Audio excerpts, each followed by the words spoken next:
Bonjour, Madame Tremblay. Est-ce que c'est le début de la fin pour Jonquière Médic? On se pose beaucoup la question, mais on espère que non, parce que nous, notre but, c'est pas que ce soit la fin, mais c'est certain qu'avec la loi 20, les conséquences, on a perdu des médecins. Puis les médecins qu'on a présentement sont vieillissants, sont tout au-dessus de 50 ans. Fait que s'il n'y a pas de changement, oui, il y a un risque de la fin, mais c'est pas ça qu'on veut. Puis à quel point le retrait de la deuxième voiture vous affecte-t-il? Ça nous affecte dans le sens que c'est quand même au moins 3 000 patients qu'on ne voit pas par année. Parce que Jonquière Médic, bon an, mal an, rencontre 10 000 patients. Avec la deuxième voiture, on montait peut-être à 13 000. C'est 3 000 patients de Jonquière qui ne sont pas rencontrés.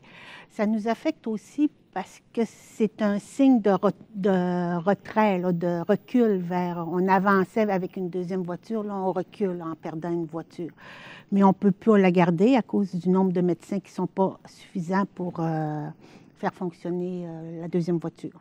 Puis en parlant des médecins, du retrait des médecins, quels sont les impacts de la loi 20 sur votre organisme? La loi 20, premièrement, ça a été la fidélisation des patients.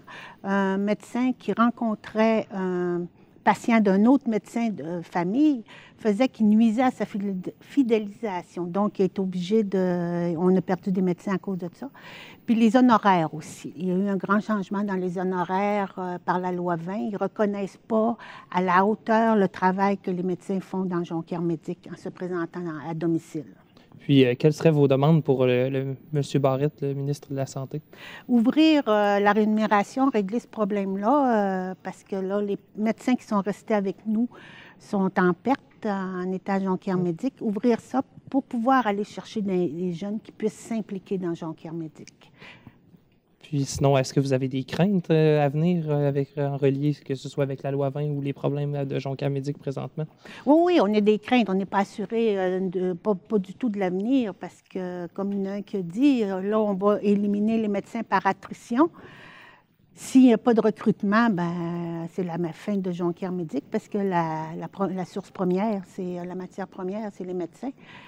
Puis là, par contre, on va faire un comité de vigie pour trouver des moyens pour relancer tout ça.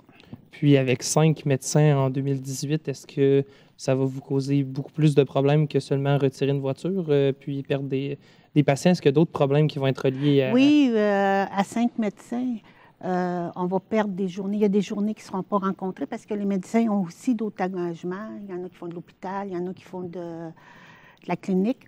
Fait qu'il y a des journées qu'il n'y aura pas de service de Jonquière Médic à Jonquière si on reste à 5 médecins. Puis est-ce que vous avez d'autres inquiétudes en rapport au fait qu'il y a vraiment des médecins qui quittent d'ici la fin de l'année? Est-ce que ça vous apporte de nouvelles inquiétudes? Ah oui, absolument, parce qu'on a quand même 3 employés, une directrice générale puis 2 aides médicales avec les médecins. Fait qu'à mesure, déjà qu'en perdant une voiture, il y a un employé qui a perdu son temps plein.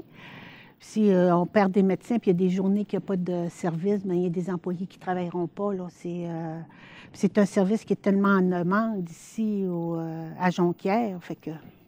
Puis justement, vous parliez que c'est très, très en demande. Oui. Avec l'augmentation justement de l'utilisation de Jonquière Médic, est-ce que vous pensez que vous êtes capable de répondre à cette augmentation, même si vous éprouvez quelques problèmes avec les médecins? On va répondre à ce qu'on peut répondre. On prend les rendez-vous, puis les médecins vont faire leur journée. Puis les journées qu'on va être fermés, on ne prendra pas de rendez-vous, d'appel, c'est-à-dire, parce que ce n'est pas sur rendez-vous, c'est sur appel. Fait que les journées qu'on va manquer de médecins, mais qu'il n'y aura pas de personnes, il y a des gens qui n'auront pas le service, effectivement. Puis, de quelle façon financez-vous vraiment Jonquière Médic? Jonquière Médic est en majeure partie par les collectes qu'on fait au mois d'avril, les publi-postages, les grandes surfaces, les barrages routiers. Ça paie une majorité de tous nos frais. Avant, les médecins, quand il y avait des honoraires plus élevés, ils donnaient 15 de leurs honoraires. Maintenant, on a perdu ce 15 %-là. Ça fait que finalement, c'est les citoyens de Jonquière qui se paient ce service-là qu'on est en train de perdre, effectivement. Puis, en ce moment, est-ce que le financement va bon train ou est-ce que vous avez encore quelques difficultés de ce côté-là? Non, le financement va au-delà de nos espérances parce que depuis, on a nos chiffres depuis 5 ans, puis on augmente à toutes les années. On augmente notre objectif, puis malgré ça, cette année, l'objectif était de 150 000, puis là, on est rendu à 166 000 de reçus de la part des citoyens pour nous démontrer comment je dirais ça, le vouloir de garder ce service-là ici à Jonquière. Puis, est-ce qu'il y a des cas qui sont priorisés ou est-ce que vous allez y aller par appel ou est-ce que vous allez vraiment prioriser les cas qui sont plus pressants?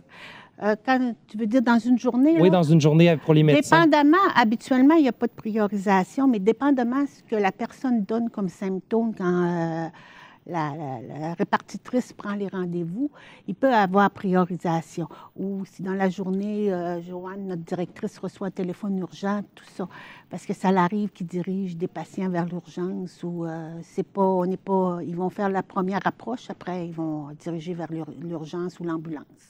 Puis, est-ce que vous avez des attentes? À quoi devrait-on s'attendre pour 2018 pour Jonquière Médic? Régler le problème avec le gouvernement, le ministère.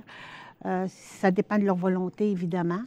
Fait que là, on entreprend des démarches là, pour essayer de débrasser un peu, de les rappeler, parce que si on ne bouge pas, on n'entend pas parler.